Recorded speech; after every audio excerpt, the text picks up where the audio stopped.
Welcome to the Well Seasoned Librarian Podcast. My name is Dean Jones. I'm your host. This is Season 8, Episode 8. Today I'm talking with Keith Corbin. He's the author of the new book, California Soul. He is also the chef at ALTA Adams Restaurant. And I really have a lot to unpack about my conversation with Chef Keith Corbin. And both reading the book and talking to Keith was a kind of eye-opening and life-changing experience. And I want to go on about it quite a bit, but I have decided that instead of doing that, I'm going to stop here and just go to the conversation and urge you to listen to Keith and what he has to say. My comments here are not so much important as what Chef Keith has to say. So I'm going to take you right now to that and not blather on any further. Here we go to my conversation with Chef Keith Corbin of his new book, California Soul.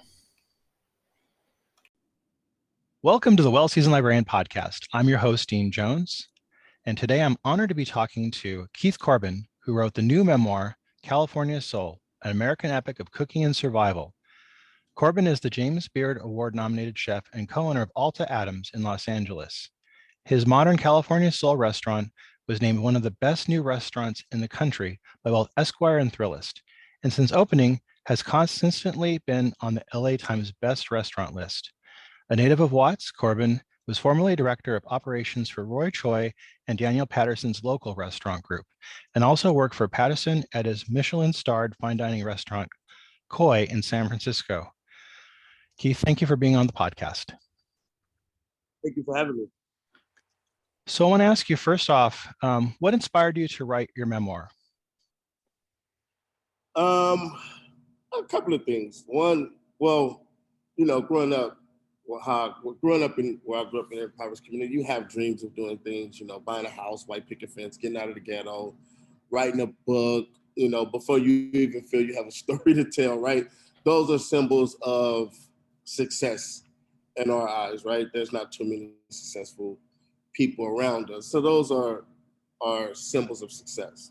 But I never believed I would have a chance to write a book.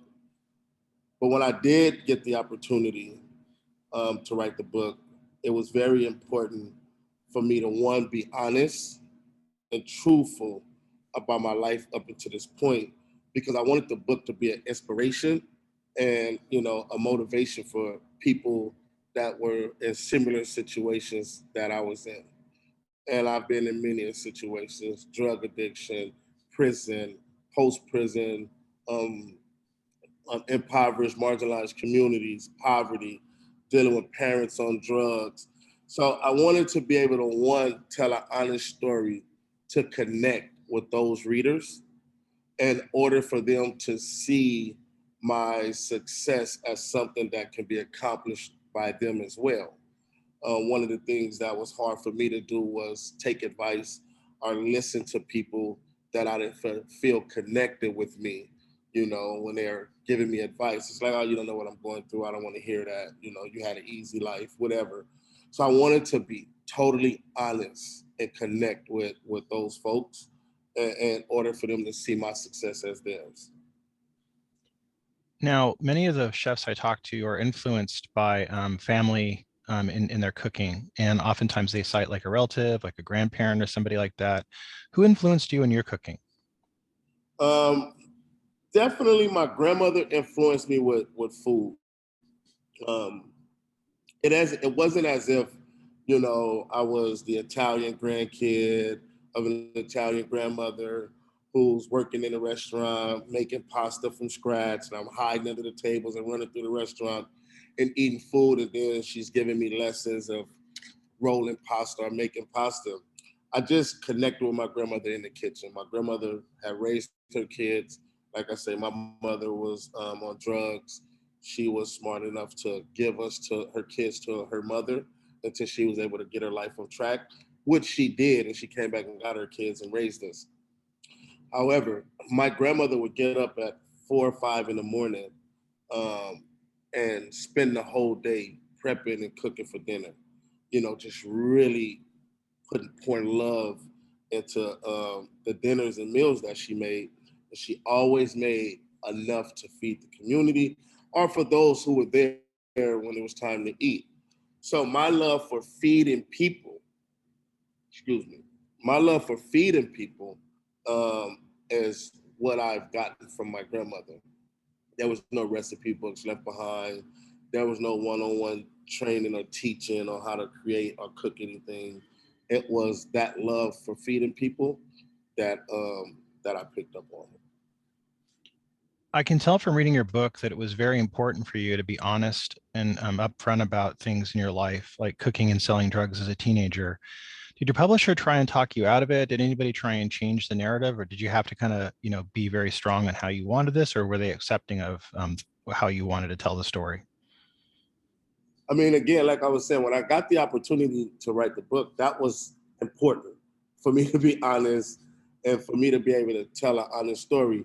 And, up until writing a book, my narrative was being told by everyone else, right? And they would start at one point from prison to executive chef, this to that. They never really gave the whole story that I would give them in an interview. They just took sound bites.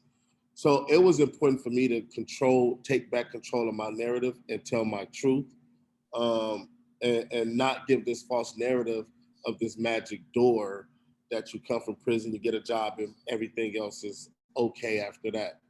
So that was in the negotiation room, that I was going to be able to tell my story if we were going to go with this publishing house. And they were okay with that. Like they really was okay with that. Yeah. Now, your cooking career really started in prison. How did that experience inform your cooking? I wouldn't say that my cooking career started in prison. The kitchen has always been a theme in my life. Right. Spending time with my grandmother in the kitchen, and spending time in the kitchen as surviving in the streets, cooking drugs, to landing in the kitchen in prison. So my cooking career started at Locol when I was able to work with Daniel Patterson. Prison was just, another situation, just like growing up. I had to make my own breakfasts and lunches. Yeah. When my granny made dinner, we had to feed for ourselves. So the creativity and taking nothing and making it into something has always been a part of my journey, my life. And prison just was a continuation of that. So I didn't do anything in prison that I wasn't doing already. And I figured that out when I got a professional job as a chef or as a cook, that it was much harder than what I thought it was going to be. Many parts of the book stuck with me. And I'm really excited to talk to you so soon after reading it. And then my wife read it also, and we got to talk about it a lot. There was a couple parts that stuck with me. One that was that it always kind of sticks under my skin is that you went and you had a job with an oil company, and I think after prison, and you were doing well, and then they penalized you for having a prison record. And it's like, it kind of confounds me, because one thing I always hear is everybody's like, oh, everybody's equal. We have an equal playing field. All you have to do is just get a job, blah, blah, blah. And then I'm like, no, it's not the case. And this really seems to underline that. Can you talk about that a little bit? So growing up, so for one, you can only operate off what you know, Yeah. what you learn, what the examples are in front of you, right? So folks from my community that was coming home from prison, they always got labor jobs. So when it was, I hate to say it like this, when it was my turn to come home from prison, I only sought a labor job, because I thought that was the only place to get work, right? That was the only examples I had in my life. So I got a job at the oil refinery, and I worked my butt off, because at that time, I wanted to do something different with my life. I wanted to change. I didn't want to sell drugs anymore. I didn't want to put myself at risk of going back to prison. I wanted to be there for my kids. So I went to the oil refinery and I got a job. At the time, they wasn't doing background checks. And so I worked my butt off. You know, I was committed, showed up, put the work in, stood out to where they offered me a promotion. That promotion was a foreman position where I would have my own crew, lead my own crew. But that required me to drive company vehicles, you know, use company equipment. So they had to run my license. Unfortunately, at this time, the background checks were just now being implemented. And had I not got the promotion and just stayed at a lower level position, I would have been fine because it wasn't retroactive. It wasn't, they wasn't going back doing background checks on employees that was already there, only on those that was coming in after the background checks implemented. But because now they're running my background after the background checks, I was exposed. I was subjected to it. And when they realized my background, they didn't have a conversation with me. They did not say to themselves, "Oh yeah, he has a background, but he's shown us how hard he worked," to the fact that we're even promoting him in the company, all that, right? They just literally came and walked me to the gate, took my badge, and had me clock out. And in that moment, I just felt like there was no way. Like, you know, the system is just unforgiving. This whole thing of going straight and getting a job, it didn't really apply. I realized in that moment that a lot of this stuff that the politicians and people talk about is just talk. You know, in real life, it's not happening. There's no rehabilitation in prison, Yeah. and there's really not second chances outside of entrepreneurship for people that's coming home from prison, unless you're getting a low level job that you can't even survive off of. You know, so for a couple of weeks, I was just riding around debating like, was the streets and drugs the only way forward for me? And luckily, God answered a prayer, and my mother called me. It was like, get over here. They got a restaurant they just built in the community, and they hiring on the spot. And I went down there and filled out the application, which was, I think, 4 lines on there: your name, your birthday, um, regardless. I can't Yeah. remember what 4 lines it was, Yeah. but prison background, do you smoke weed? None of that was on there. Yeah. It was general information. They hired me. Now, this was Daniel Patterson and Roy Choi's restaurant Locol. This Yeah. was a pivotal turning point in your life, as well as many people in the community as well. Can we talk about that a little bit? Yeah. What do you want to know? Yeah. So, I mean, so they opened up this restaurant and they had to kind of come in and build it, and they had to kind of hire people from the community.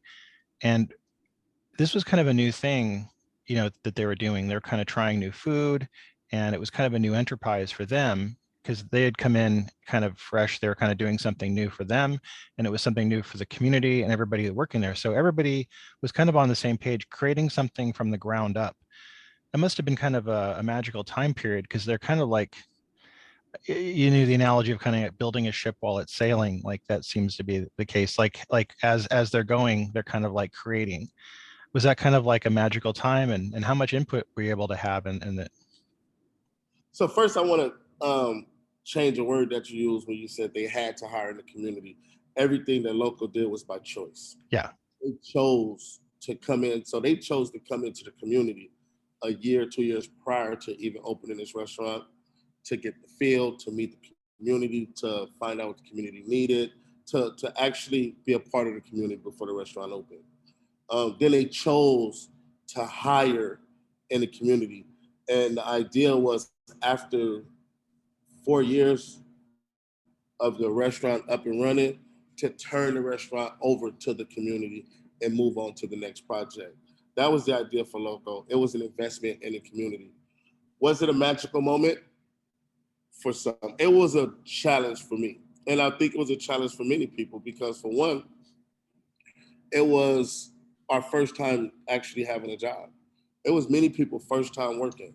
It was people, I had a chance to hire people. So I was hiring folks that was coming home from prison who Yeah. needed a job to report back to their parole officer. We hired people who had general feuds in the community and trying to get them to work together under one roof when they were just out trying to kill each other. Yeah. So it was a lot of firsts going on at Locol. So it was building the ship as it was selling. Yeah. But the magical part of it for me was seeing these lives change, including my own. You know, we were still battling with a lot of things because we got that job. Didn't mean that life before that changed. Like a lot of those problems still followed us through that door. Um, but I'm sitting here today because of Locol. You have someone like Cornisha Coleman, who have her own trucking company.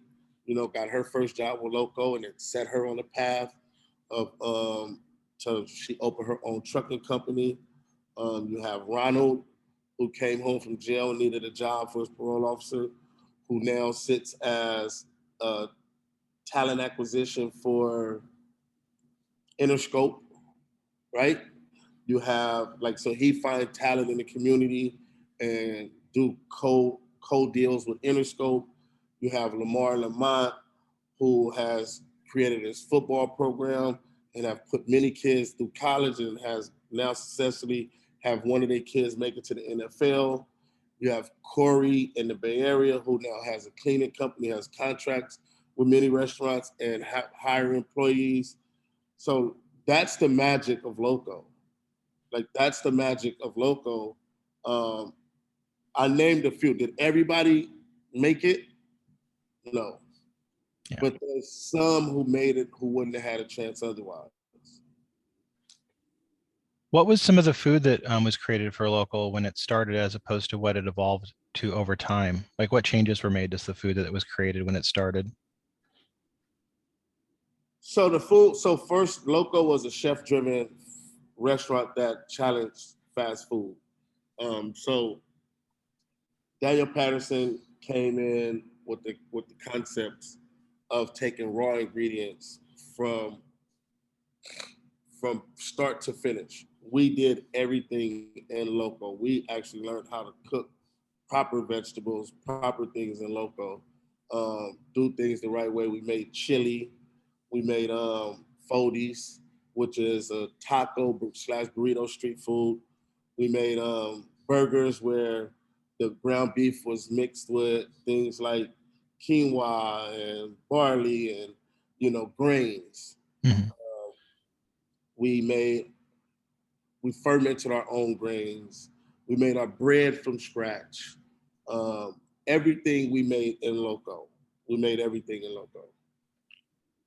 And then over time, we went to some of the traditional things, and we started making pizza, and we changed the burger to a traditional burger because just the community wasn't ready for that level of food yet, or that style of food yet. What was the impact that Locol had on the community where it was based? It had a great impact. Like I say, like the many lives that was changed. You still have the community calling out to me, asking me, what are we going to do with Locol? When are we opening Locol back up? Like they still ask that right now. As you may have somebody driving past and call my phone and like, man, I just passed by Locol, man. And man, when are y'all opening back up? Like what we going to do with Locol? So the community loved it. It gave a place for them to come and kick it. Network, because you had people coming to the community from outside of the community. Relationships was formed. It had a great impact on the community, like a great impact on the community. Like Locol during the height of the gang war in Watts, Locol was established as a safe haven, agreed upon on all sides. Like there was never a shot fired at Locol. There was never an incident at Locol. The community respected what we were trying to create there. For those who bought into it and wanted to be a part of it, like it was a place where you can spend 8 to 10 hours in your day and have nothing to worry about. Now you were asked to come up and open a branch of Locol in Oakland here locally where I live. What was that like? I mean, it must have been a challenge to kind of come into a new place and, where you'd never lived before and kind of open something brand new. I mean, going to Oakland for me probably saved my life, bro. just being able to get away from the community and all the pressures and all the things that came along with it. Um, and traveling to go somewhere else that didn't involve selling drugs, right? So I went to Oakland and I was able to decompress. I was able to walk to the store. I was able to come outside of my slippers. I was able to move throughout the community without the worry of looking over my shoulder all the time. I was able to go out. Oakland really helped me to start stepping into myself and realizing that there is life outside of Watts. We hired the same way. We went to marginalized, underserved communities, and we did a job fair. And I hired the first. If we needed 40 employees, I hired the first 40 people that showed up, right? And you had a lot of them from East Oakland and West Oakland, right? That was working in there.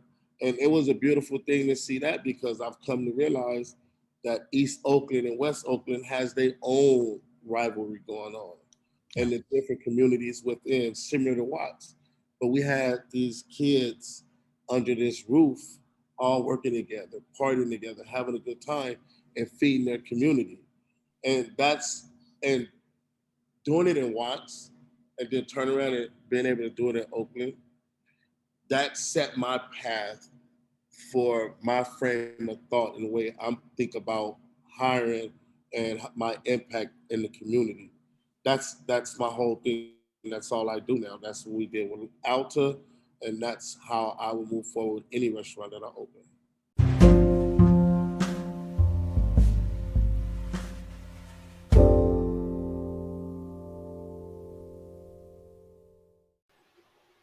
This episode is sponsored by Culinary Historians of Northern California, a Bay Area educational group dedicated to the study of food, drink, and culture in human history. To learn more about this organization and their work, please visit their website at www.chnorcal.org.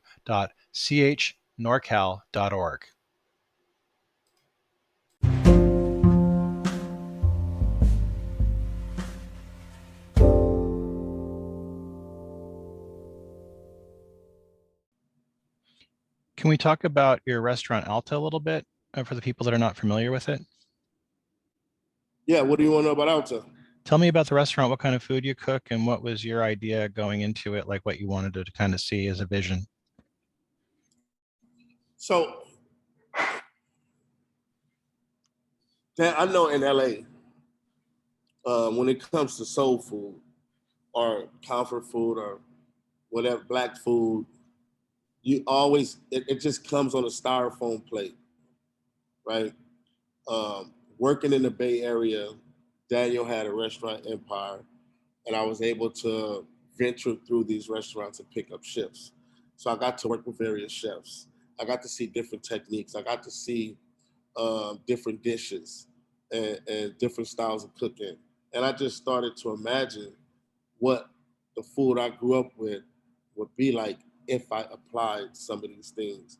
The first time I went to a Whole Foods, the first time I went to a farmer's market was in Oakland, in San Francisco.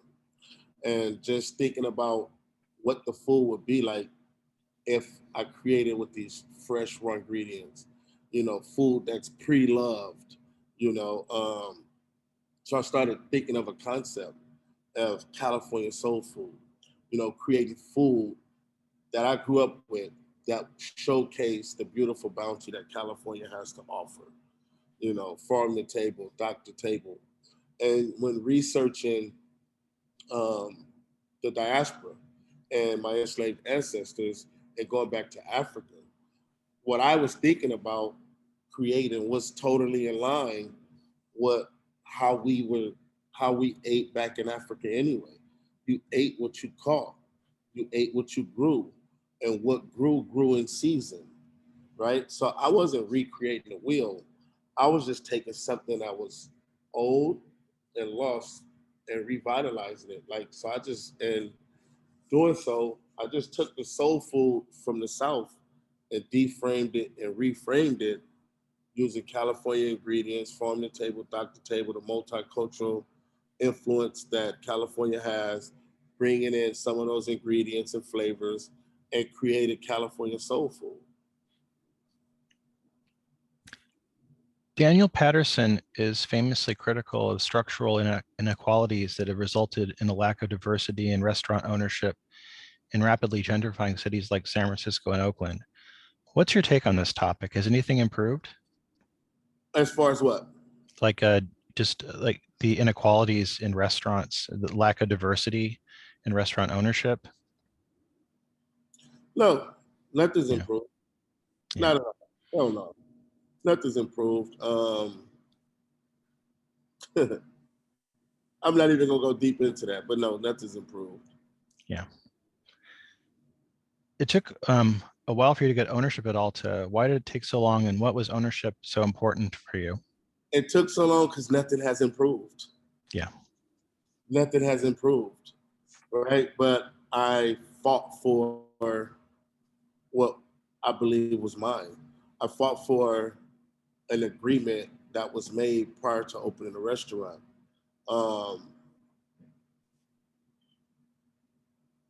One of the hardest things that some people don't understand or don't get is that you have someone like me who grew up in an impoverished community that has no resources, right? Who gets an opportunity, and they don't have the infrastructure in place. They don't have access to lawyers. Yeah. They don't have funds to pay lawyers. They don't have any of these things to help guide them on their first opportunity. So a lot of times they get the short end of the stick, right? Yeah. And for some people, they can fight to get that seat at the table. For some, they take that as a learning experience and make better choices on their second deal. For a lot of them, they just fall right back down in the bucket. You know, that chance was taken from them.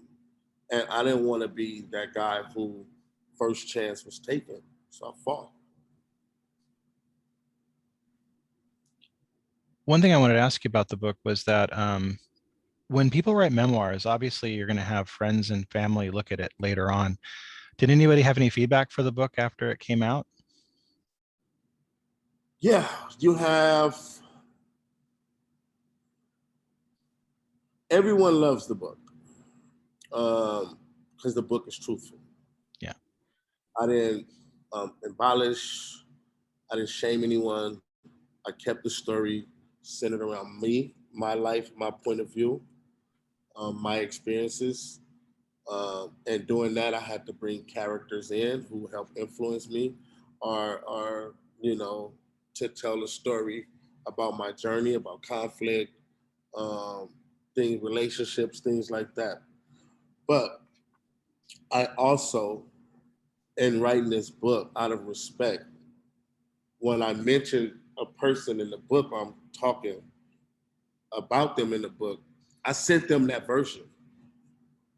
And I wanted them to know. And if there was any way of still being truthful, but shape it in a way that they were comfortable with, I was open to that. But for the most part, the book has been getting great reviews. I did just see a review today where I read, it said, they gave the book. So right now on Amazon, the book is a 4.8 out of 5. But I seen a 2-star review. So I wanted to read the review, just some feedback. And you had a lady say, oh, same old thing, right?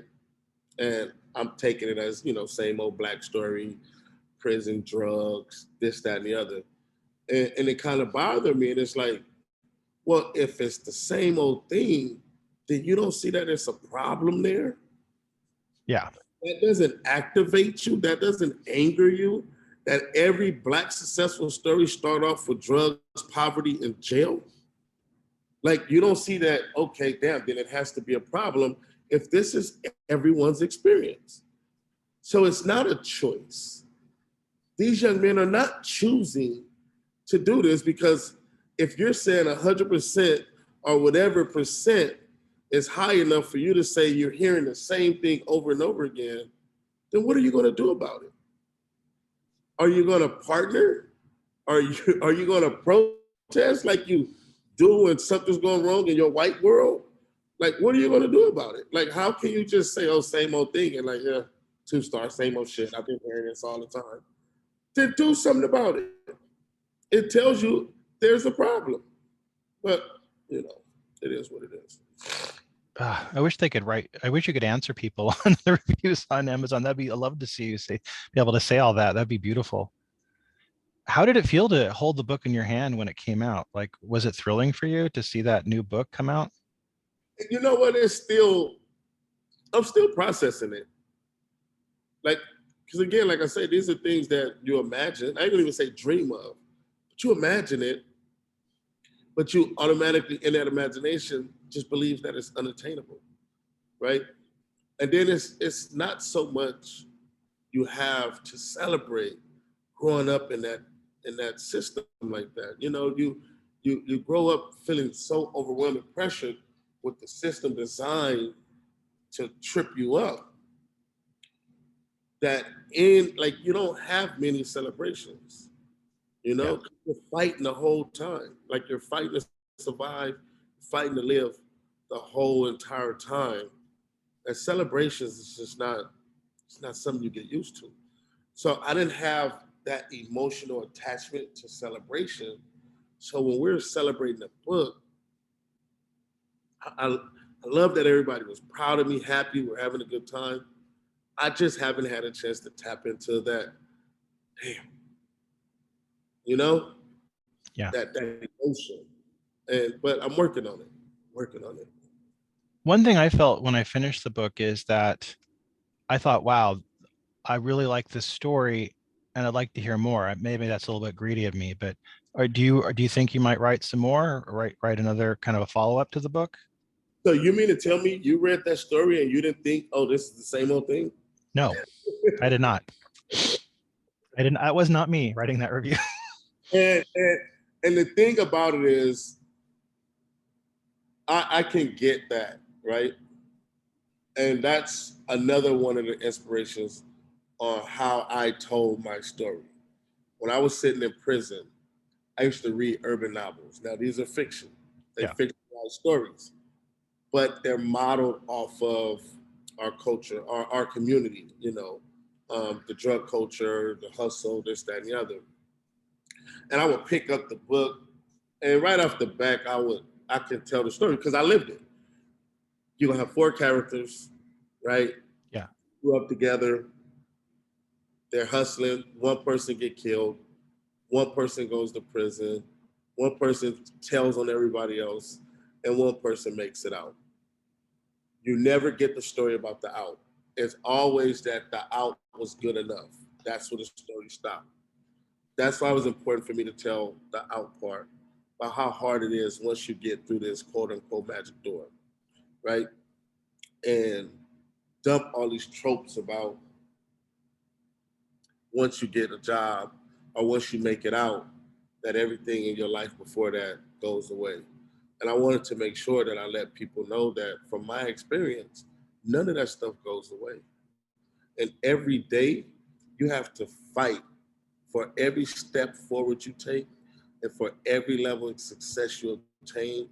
You have to fight hard and hard and hard to hold on to that. I was standing in this kitchen preparing for dinner service when I got a call that my 76-year-old father was murdered in his car leaving a store because he was driving too slow. Jesus. Somebody was blowing a horn. He pulled over to the side. They put on the side of the car and they shot him. So that I immediately went to my car to drive out there and act crazy, like the old me. And I had to stop for a moment. I had to process it. And I had to fight hard to hold on to what I've accomplished and the lives that I was helping change, you know. And after a moment, I just calmed down and I drove to the scene and was able to identify my father's body. and go through that process, right? So I came through this quote unquote magic door still with a drug addiction. I came through this magic door in debt. I came through this magic door with a prison record. None of that stuff goes away. Yeah. Right? So just making it out wasn't good enough for me. I wanted to tell people what making it out looks like, the nuances. So for that lady, if you're listening, this is not the same old thing. No, absolutely not. It's not the same old thing. Your portrayal of addiction was the most real I've ever seen in any work. And I felt like that was intentional for you. You wanted to really have somebody kind of see the day-to-day of it and what the struggle was like. Have you heard any feedback from other people that were inspired by this? Yes. Oh man, I get my DMs flooded. I get emails. I get calls to the restaurant. People show up to the restaurant to talk to me about the book, not even to come eat. You know, I talk them into eating. But my intentions was to reach people and inspire people. And it's done that. I just couldn't imagine how many people would actually reach out to let me know how the book touched them. You know, I've had a gentleman, a white guy, reach out to me and literally told me that, you know, he's an engineer, wife owns her own company, bakery. They're well off. They're fine. Has a kid, didn't grow up in an impoverished community, didn't have the struggles that I had, but he landed up in LA County Jail. And the son came home different. And he didn't ever want to talk about it, his experience. So they didn't know how to help him. But in reading this book and my depiction of LA County Jail, especially sharing what it's like to be white in LA County Jail, Yeah. gave them a starting point on how to get their child some help. Right? Like, those are the stories. You know what I mean? Like, that's what the book is for. It's not only to motivate and inspire, it's to educate people on what really is going on, the truth about these systems, the truth about the poverty, the truth about drug addiction. I wanted to let you see what my life looked like on drugs. It just wasn't about saying, yeah, I used drugs for this amount of years and I got clean. No, let me tell you what this looked like. So if you're reading this and you're thinking about it, no, you don't want to go down this path. If you're coming out of it, I want you to know I was where you were at, right? It's not just about, oh, I use drugs. You can't say, yeah, you use drugs, but you wasn't as bad as I. No, brother, I'm telling you, it was bad. So I can tell you that you can overcome it. Just take some help. Take some right people in your corner. You know, you gotta accept that help. When people extend that hand, trust them and accept that help, and you can overcome it. I want to say I hope to see more writing from you because I really love this, and I think that you've got a lot more in you. So I look forward to seeing that. Yeah, it's crazy because the publisher had asked for something else too. So are you surprised by that? Because you seem surprised by that. I mean, because it's a memoir, right? Yeah. So the memoir came out August 16th. So it's like I haven't lived enough from August 16th to now to write a second memoir. But I'm thinking about an extended version. I'm thinking about more stories from like my lifestyle. I'm thinking about how I can continue to spread the word. You know, the last thing I want is to write anything where I want people to feel sorry for me or, Yeah. you know, I'm a finger at the system. Like, I have some accountability in the choices that I make, but then also the choices are limited, you know? And so just telling these stories about what it's really like for someone like me, you know, without, you know, this pity party. Well, it's funny because I thought you're a good storyteller and you're a good writer in that you really have a wonderful economy in your writing. You're really able to succinctly get to the meat of the topic and really write it with you don't have a lot of floweriness to your writing. You really kind of like have this kind of spare kind of getting down to brass tacks writing style. I want it to be as if when you read what I write, I want you to want to be transformed to that place, right? Yeah.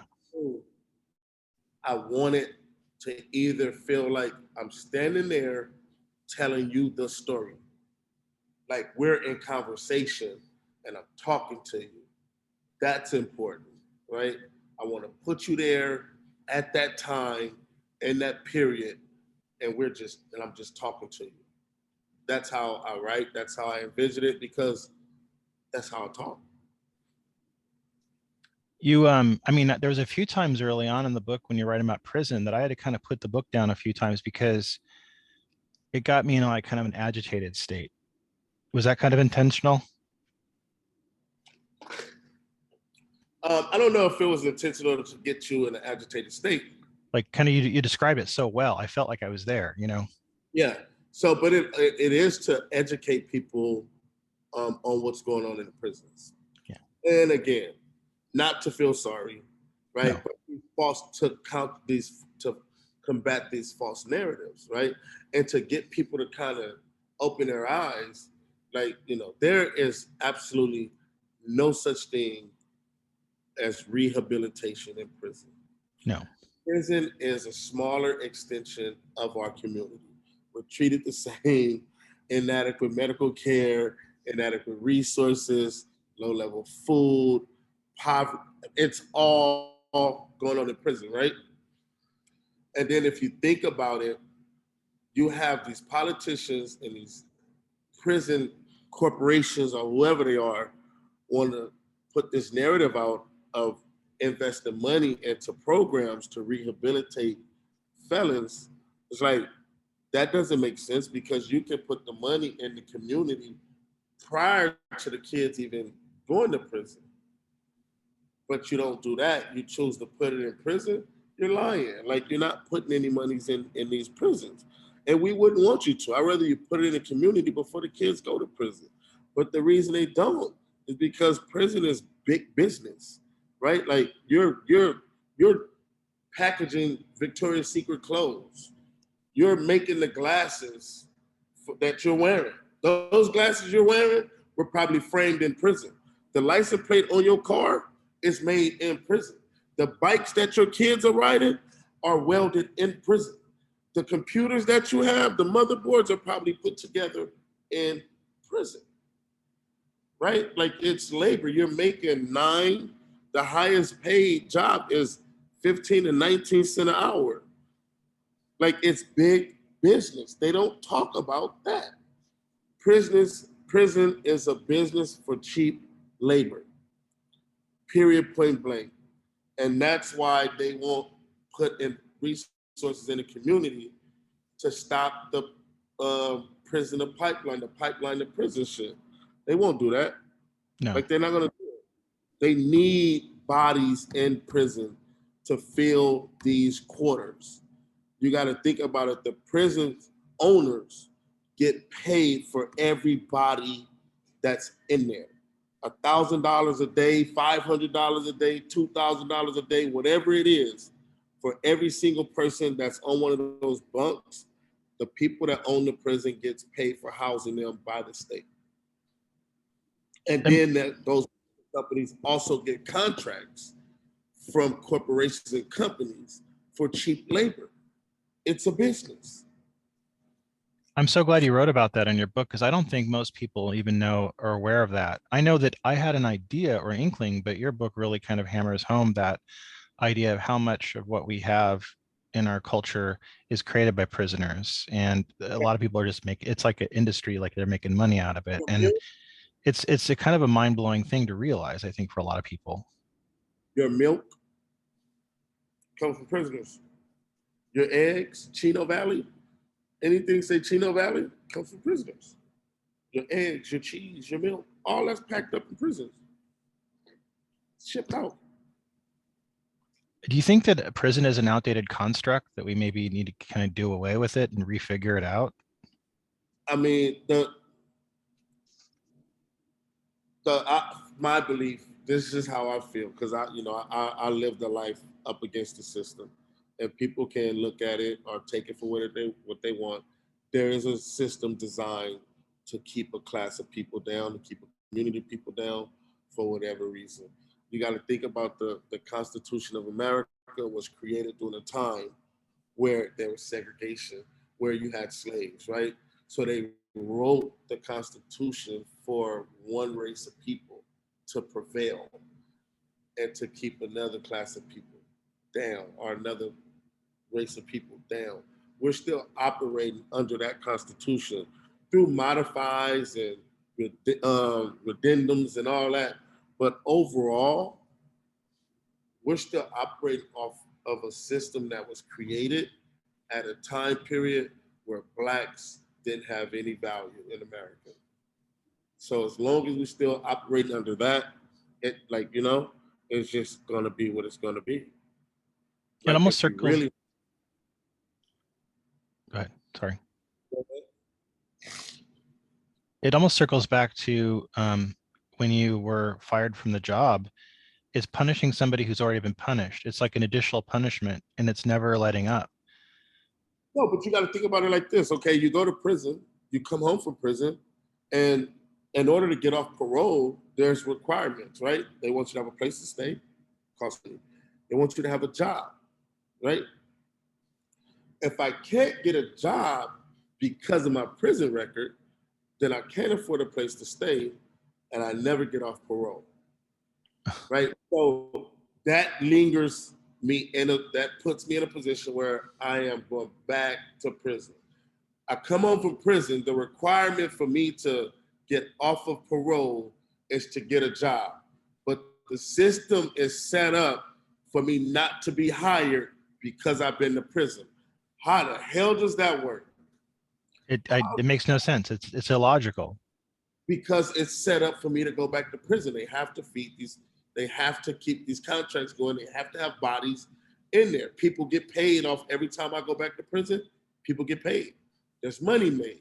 So it's the lobbies too. Like, and this is a whole nother conversation. Yeah. But for whoever is listening, there's a system set up to keep people down, and there is a pipeline to prison system set up for profits. Keith, I've really enjoyed getting a chance to talk to you today, and I really want to encourage everybody to go out and get California Soul, an American epic of cooking and survival. Keith, thank you for being on the program. Thank you. That was my conversation with Keith Corbin regarding his book, California Soul, and his career. I really want to thank Keith for being so very gracious and so very nice to me and doing this interview with me. You know, I know that he's very busy and he took a lot of time out of his day to talk with me. And, you know, I felt at times very clumsy and very inept in the interview, and he was nothing but kind and gracious through the whole thing. And just so nice to me through the whole interview. And I just really want to, you know, give him a very heartfelt thank you for, you know, taking the time out to talk to me. He had some very important words to say. And again, I don't want to dilute what he said with my comments further or my feelings about the interview. I just really am very grateful that he took the time to talk to me and kind of really kind of lay some things out very simply. And I hope you listened to this and heard it and it had some impact on you. If you've not read his book yet, California Soul is a very important book, and I'm recommending this to everybody, and I will continue to do so. This is a great book that should be taught in schools. It should be required reading, and also it should be read by everybody because it really talks about America in a very honest and open way, as Keith was very open and honest with me and just very matter of fact, and I really appreciate that. I want to urge you again to read this book, and we're going to have links to it in the bio. You could buy it online through Jobbers, or you can go and get it at better bookstores. You can get it through the library. You can get it in many places, so please do. I hope you're going to be with us next week. We're going to have Tara Teaspoon on. She has a new book out, Live Life Deliciously with Tara Teaspoon, Recipes for Busy Weekdays and Leisurely Weekends. Please join us then to listen to my conversation with Tara. I want to thank you for listening to this podcast. If you feel like sharing it with a friend, please do. Please share it on social media, let people know about it. We always appreciate new listeners. If you want to buy me a cup of coffee or a pint, you can leave a tip online at the link in the bio. We want to thank Asian Man Records for supplying us with the theme song, Talk About Love by Kitty Cat Fan Club.